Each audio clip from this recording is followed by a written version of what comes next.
बोरा murder case 2012 21 मई की शाम को गणेश हेगड़े बहुत ज्यादा खुश था क्योंकि उसके फेवरेट आम का सीजन जो आ गया था।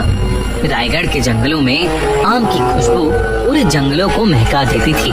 गणेश आम की लालच में ही जंगल में घुसा था, लेकिन थोड़ी देर में वो आम की खुशबू एक बहुत ही बुरी बदबू में बदल गई। वो बदबू किसी इंसान के सड़ते हुए मांस की थी। तभी गणेश को एक आम के पेड़ के पास एक सूटकेस गड़ा मिला। वो बदबू उसी सूटकेस में से आ रही थी। गणेश ने उस सूटकेस को जमीन से निकाला, लेकिन जैसे ही उसने सूटकेस को खोला उसके होश उड़ गए। उसमें एक लड़की की आधी जली हुई लाश सड़ रही थी। उसने जल्दी से पुलिस को बुलाया, पर उन पुलिस ऑफिसर्स ने उस लाश को वहीं दफना दिया और वहां से चले गए।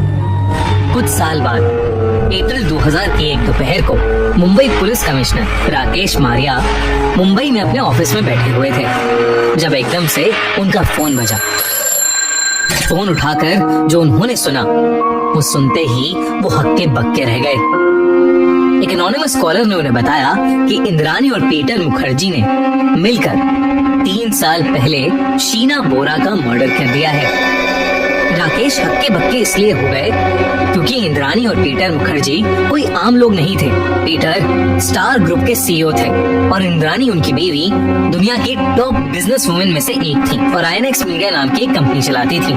देरी ना करते हुए राकेश ने लोकल पुलिस स्टेशन में फोन किया और उनसे पूछा कि क्या शीना बोरा के नाम की कोई मिसिंग रिपोर्ट पिछले 3 साल में फाइल हुई है। दोनों ही पुलिस स्टेशंस ने इस बात पर इनकार कर दिया।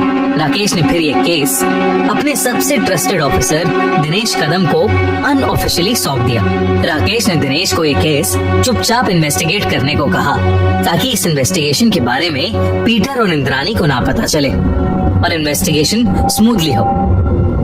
दिनेश कदम ने पूरे मुखर्जी परिवार पर सर्वेलेंस रखना शुरू कर दिया। दिनेश की इन्वेस्टिगेशन में पता चला कि शीना 24 अप्रैल 2012 से गायब है।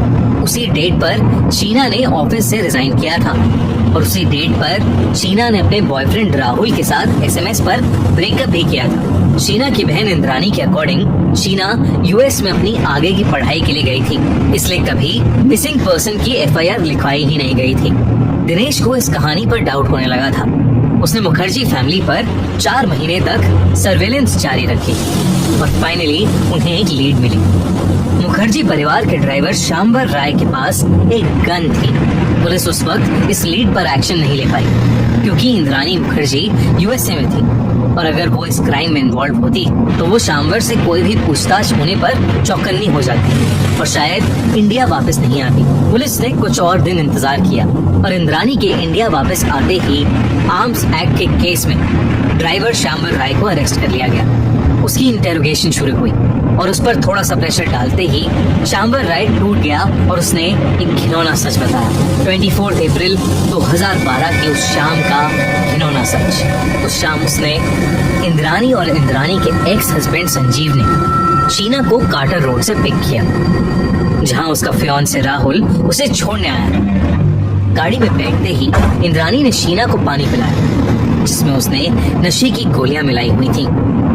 उसके बाद वो शीना को शॉपिंग पर ले गए। शॉपिंग करके गाड़ी में बैठते ही शीना बेहोश हो गई। इसके बाद बांद्रा की एक सुनसान गली में गाड़ी ले जाकर इंद्रानी ने शीना का गला घोटकर उसे मार डाला। इंद्रानी ने शीना के फोन से राहुल को टेक्स्ट किया कि वो लोग ड्रिंक्स के लिए ताज होटल जा रहे हैं, जिसके बाद शांबर राय उन्हें वहां लेकर भी गया ताकि उनके फोन के लोकेशंस उनके इस झूठ को सच बना सके। फिर सीधा वो लोग शीना की लाश को इंद्रानी के घर ले गए, जहां पर कोई भी नहीं था क्योंकि पीटर मुखर्जी यूएसए गए हुए थे। इंद्रानी ने लाश का मेकअप किया ताकि रायगढ़ जंगलों तक जाने में वो लोग ये प्रिटेंड कर सकें कि शीना जिंदा है। मेकअप के बाद उन्होंने लाश गाड़ी में रख दी और तभी इंद्रानी और शीना का भाई माइकल वहां आ गया और फिर इंद्रानी और संजीव ड्राइवर शांबर के साथ शीना की लाश को रायगढ़ के जंगलों में ले गए, जहां वो उसे जलाकर एक सूटकेस में दफनाए। संजीव और इंद्रानी ने उसके बाद कोलकाता की फ्लाइट पकड़ी, जहां पर उन दोनों ने उस दिन के उनके शूज डिस्पोज कर दिए।